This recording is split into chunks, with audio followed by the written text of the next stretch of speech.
any misconduct. It is therefore very wrong that she is implicated.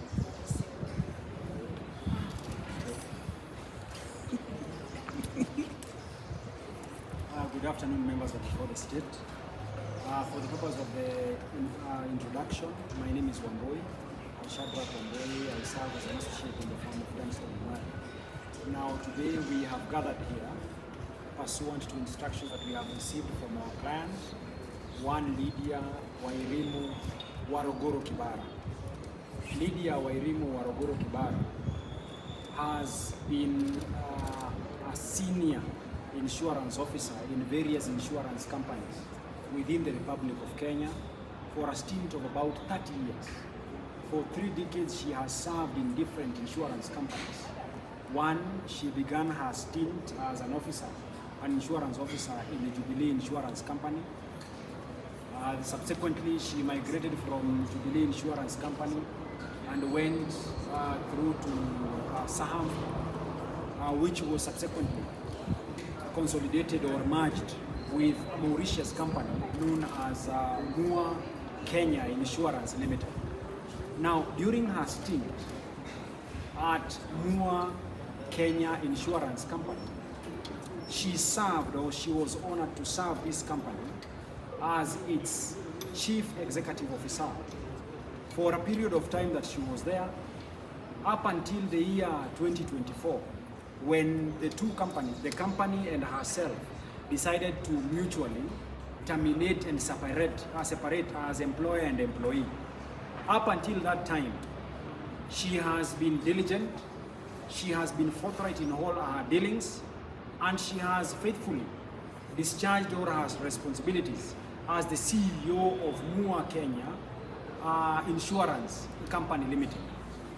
The separation agreement that was entered between Mua Company and our client, particularly speaking of clause 10, required that none of the parties after their separation would disparage the character, would assassinate the character of each other following their termination or the separation by these two parties, as it will subsequently follow.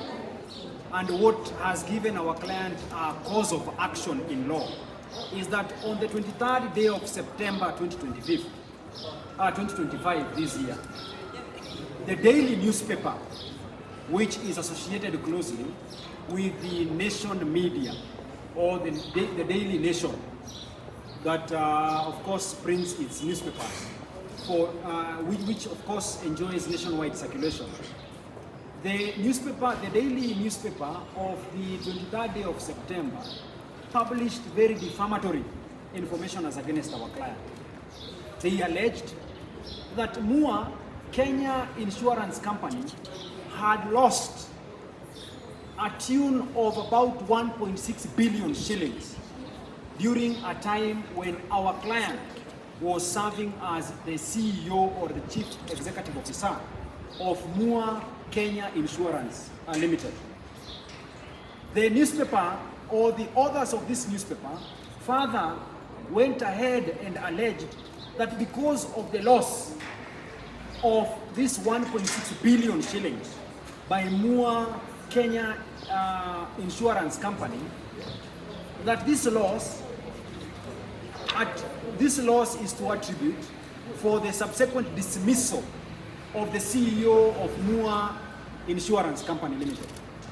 Now, as I have mentioned before, that in the year 2024, there was a mutual separation and termination agreement that was entered between Mua Insurance Company and our client, Mrs. Lydia Wanjiru Warogoro, and this agreement remains intact to this minute.